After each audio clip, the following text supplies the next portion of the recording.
So yun, good day, hello mga idol. So may gagawin tayong signal. So ganito rin ba ang sira ng signal box nyo? Saksakan natin mga idol. So yan, nakasaksak na. Ang ginamit ko ito 12 volts 5 ampere. So kahit 1 ampere pwede, no? Kasaksak na siya. So ganito rin ba sira ng signal nyo? Walang power. On natin, wala, oh. So sana may red siya, no? Kahit hindi nakasaksak yung kanyang antena or plate. So bunutin natin mga idol, sukatan natin kung may supply. Buksan muna natin yung box.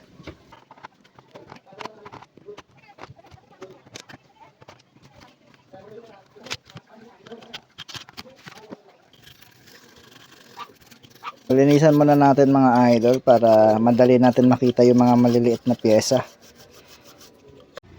So ito na mga idol, check natin yung supply kung may 12 volts dito. So meron, no? So check natin yung dinaanan niya na resistor, 0 ohms. Ayan, o, yung may 0 na nakasulat, tapos papunta dito, tapos papunta dito.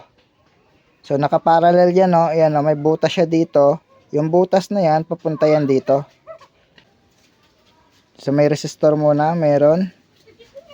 So check natin yung dito. So meron.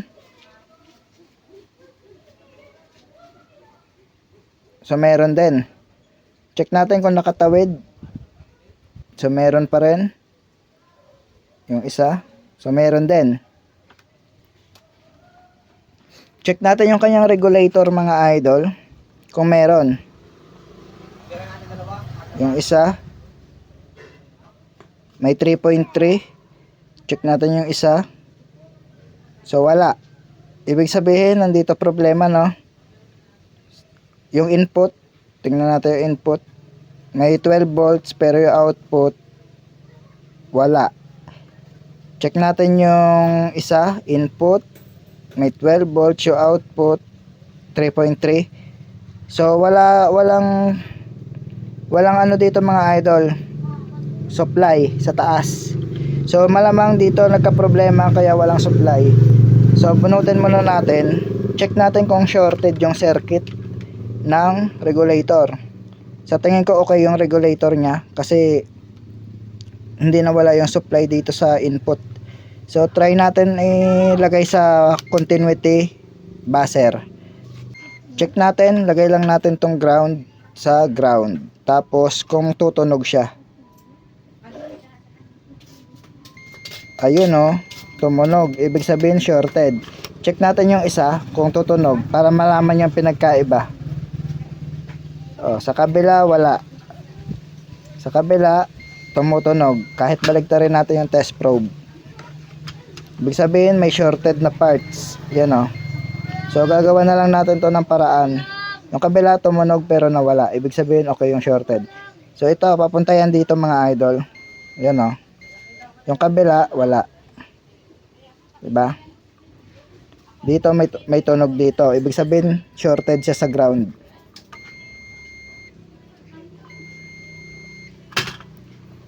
So try natin to ihang yung resistor muna na kung lalabas yung supply dito. Ito ihang natin to.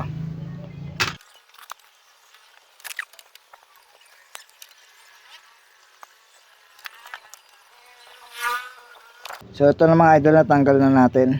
So sukatan natin yung supply kung nagkaroon ba. Ground, check natin dito. So yan, may 2.4 na siya. Dito 3.3. Hindi kita. Dito 3.3 sa ibaba. So dito 3.3 sa ibaba. Tapos sa itaas 2.4. Tingnan natin yung supply dito sa in kung nagbago. 12 pa rin. So okay yung regulator niya, no? Wala talagang problema. So ibig sabihin yung pagtawid ng coil o resistor doon nagka-problema. So tignan nga natin kung shorted yun. Ito yung pagtawid. Kung magbabaser. So yun, nagbabaser siya talaga, oh. So dito wala nang buzzer. Ibig sabihin dito nang gagaling yung shorted. Yung kabila wala oh. Sa taas ay sa baba walang buzzer. So sunsunin natin yan mga idol. So pwedeng capacitor.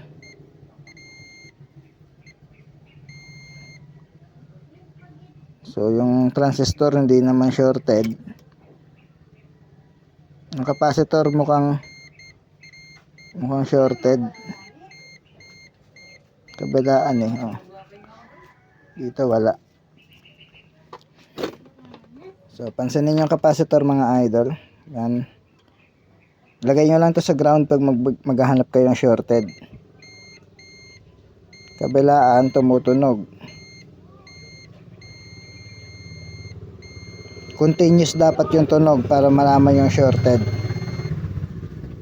So yung transistor hindi naman. Ground kasi ito. So ayun lang, mukhang yun lang naman. Ito pa pala. Ground siguro to. Mukhang ground. Hindi dapat siya tutunog. Hang natin nga to. Tapos sundan natin yung linya. Hang natin to.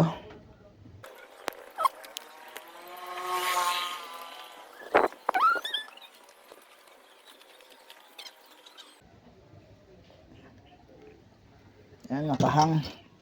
Tingnan natin kung tutunog pa rin yung part na yun. Uy, nawala. Nawala yung buzzer, yung hinangkot to mga idol. Ito, yung pyesa na to, yung PF2, yung hinangko, nawala yung buzzer dito sa capacitor. So malamang papunta dito yung shorted. Wala oh. Oh. Oh, wala nang buzzer. Ito ground to eh, yung kabila. Dapat kasi isa lang magkakaroon dyan ng buzzer, no? Pag dalawa, shorted. Oh, wala nang shorted yung kabila eh. Yung isa, mayroon kasi ground yan. So, balik na natin to mga idol. Ganun.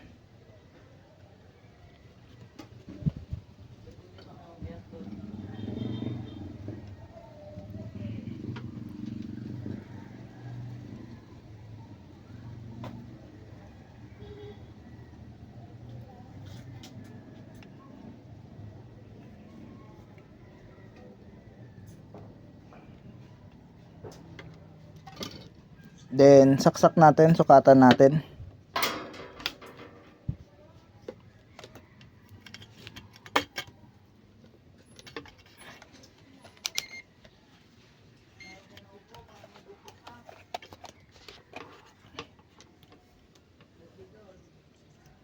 So, yun no. Karoon siya 5 volts. Tignan natin dito. Oh, 5 volts pala ang supply nun mga idol. Yung sa ilalim 3.3 ang supply. So yung sa itaas 5 volts ang supply no. Tumaas siya kasi nakakabit na yung capacitor natin. So ito. So kanina mababa 2.4 lang kasi wala pang capacitor. So paglabas 5 volts. Ayan yung 5 volts pala no. So ibig sabihin ang may problema talaga yung papunta dito. So sunsunin natin yung linya kung saan papunta mga idol. So bali mga idol, itong circuit na to, yung hinang natin, papunta yan dito. Tapos may butas. Yung butas na yan, tatagos yan dito. So ito siya. So papunta siya dito. So try natin tong ihang kung mawawala yung shorted. So i-tester muna natin kung shorted talaga yung circuit na to yung dito banda. Lagay lang natin to sa ground. Then testerin natin to, yung paa na to. Wala na ba ibang pupuntahan kundi ito lang. Shorted oh, tumutunog tuloy-tuloy. So baligtarin natin.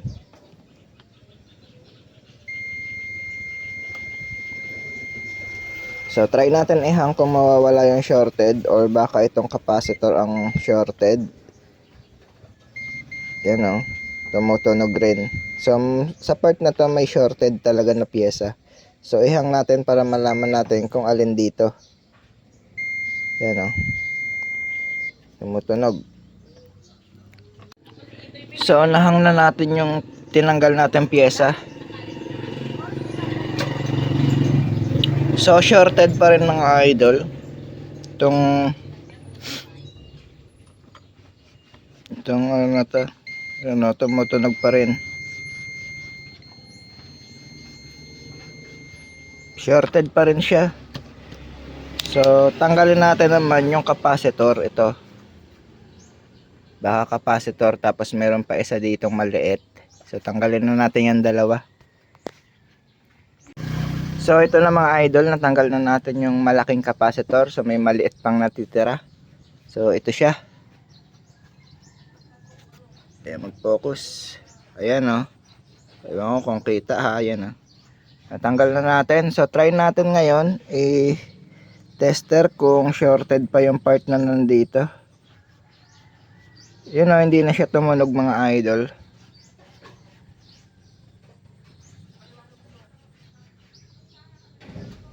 Hindi na siya tumunog. So ground yun, ground. Yan o, wala na.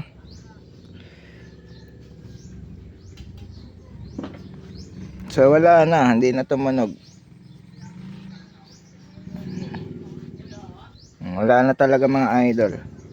So yung kabilang side kasi ground yan. So ito ground kasi ito, no, papunta na yan sa ground. Kung makikita nyo, papunta na yan dito. So kabit na natin yung tinanggal nating regulator. Testerin natin pala to.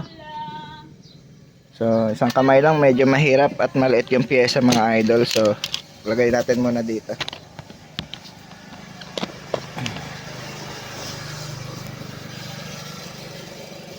Laser.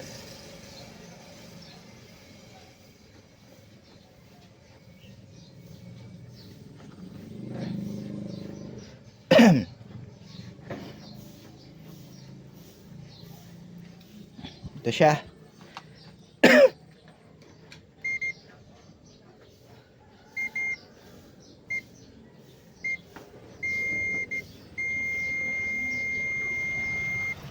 So shorted nga talaga yung capacitor na to mga idol.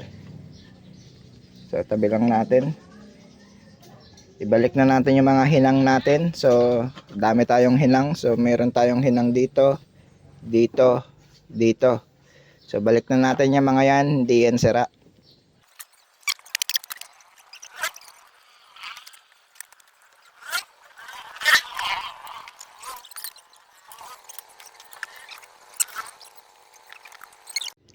Bali ito na mga idol, na ikabit na natin siya. Pati yung tinanggal natin itong nasa dulo. Ito. So dyan papunta yon, dyan galing pala. So try muna natin kung may shorted pa. So hindi ko na ipapakita yung tester, maririnig nyo naman. So dito tayo magte-test point sa dati pa rin. Dito tayo tumanggal ng capacitor. So yan o, hindi na tumunog yung tester natin. Balik na rin natin kung tutunog. So yun, wala na. So sukatan naman natin mga idol kung ilan na yung supply dyan.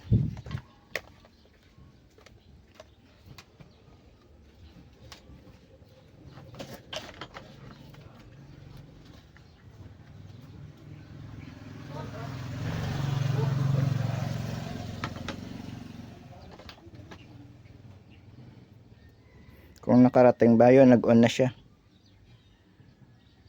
So nag-on agad mga idol. Tingnan natin kung may supply dito sa wala kaninang supply. So ay baligtad. So may 5 volts na siya, no. So tignan na natin yung input dito sa may ano. Saan na yun? ito.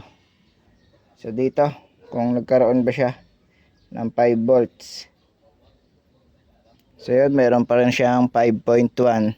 So tignan natin yung output na tong regulator na to kasi hindi ko rin alam. Siguro mga 1.8. Dito na tayo mag test point. Baka masundot pa natin yung paa ng regulator. Dito na lang.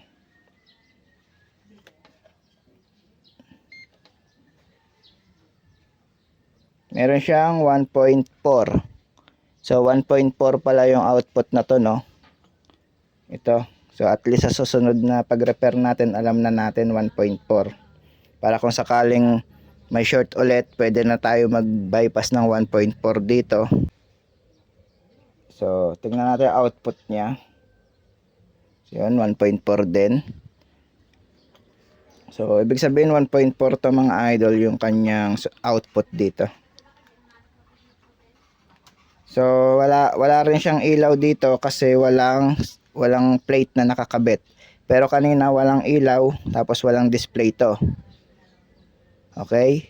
Malalaman natin yung good na mga idol. Sukatan natin tong pinaka-tuner kung may 18 volts. So supply yan ng kanyang LNB. Yung puti sa may kanyang plate, no? May puti, di ba, na nakaganon, nakayuko. So yun supply niya yun. So 18 volts, tingnan natin. So yun, meron siyang 18.9. So good na mga idol tong na to. Kulang lang to ng signal. Ng yung LNB nga. So try natin pumindot. So yun, channel 2, 3. So wala lang kasing wala lang kasi tayong mga idol, kaya walang ilaw to. So umiilaw lang to ng green kapag may signal na tayo, no? So yan, pag in-off natin, iilaw siya ng pula. So yan, may ilaw siyang pula, kita ba? Pag in-on natin, magi-green yan kapag may signal na. So dahil walang signal na nakakabit, wala siyang ilaw. So okay na to mga idol. Kakabit ko na lang tong lagayan ng SIM card. Ito. So tinanggal ko kasi kanina para ma-trace natin yung line. Hindi ko rin kasi kabisado to eh. So kabit na natin mga idol. Yun, okay na mga idol. Naka-loading na siya. 11:35. So kung bago ka lang sa akin channel, huwag kalimutan mag-like, share, and subscribe. At pindutin na rin ang notification bell para lagi kang updated sa aking mga new videos.